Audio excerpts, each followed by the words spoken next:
মহামান্য বাবা, নতুন করে আপনাকে আমার কিছু বলার নেই। আমার অনেক অভিযোগ আছে আপনার কাছে, সেগুলো আপনি শোনার জন্য আমি আপনার কাছে অনুমতি চাইলাম। অনুমতি দেওয়া হলো। ধন্যবাদ মাই ফাদার। অভিযোগ নাম্বার 1, পকেট মানি বাড়ানো। বর্তমানে 5 টাকার সিগারেটের দাম 6 টাকা, 6 টাকার সিগারেটের দাম 8 টাকা, 8 টাকা সিগারেটের দাম 12 টাকা, 12 টাকার সিগারেটের দাম 18 টাকা। এত দাম বাড়ার কারণে সিগারেটে আমি বর্তমানে সিগারেট খাইতে পারতেছি না। এখন এইগুলার ভিতরে আমি বর্তমানে খাইতেও পারি না সিগারেট, ছাড়তেও পারি না সিগারেট। কেন? আমি সিগারেট খাওয়া ছাড়তে পারি না দোকানদারের ছেলের কারণে। কারণ আমি যদি দোকানদারের সিগারেট খাওয়া ছেড়ে দিই তাহলে দোকানদারের একজন কাস্টমার কমে যাবে। আমি চাই না আমার জন্য তাদের সংসারে কোনো অশান্তি হোক। এই নেন সেই তথ্যগুলোর এভিডেন্স। অভিযোগ নাম্বার 2, আপনি যখন চলে যাবেন তখন আপনার সয় সম্পত্তির মালিক হব আমি। এখন যেহেতু আপনি বেঁচে আছেন তাহলে আপনার অর্ধেক সয় সম্পত্তির মালিক হলাম আমি।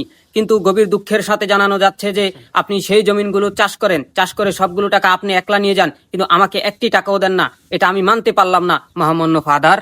এই যে তুই বাসায় ভাত খাস, তোর লেখাপড়ার খরচ এগুলাই কইতেন।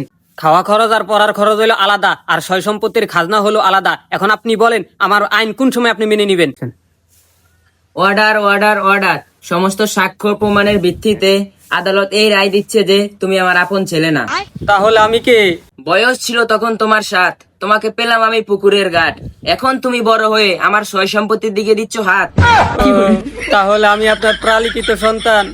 আমার কি এই জায়গায় মারবেন নাকি ঘরের ভিতরে নিয়ে মারবেন? এই জায়গায় মারলে তুই দৌড় দিবি, ঘরের ভিতরে দরজা বন্ধ করে মারতে হইব।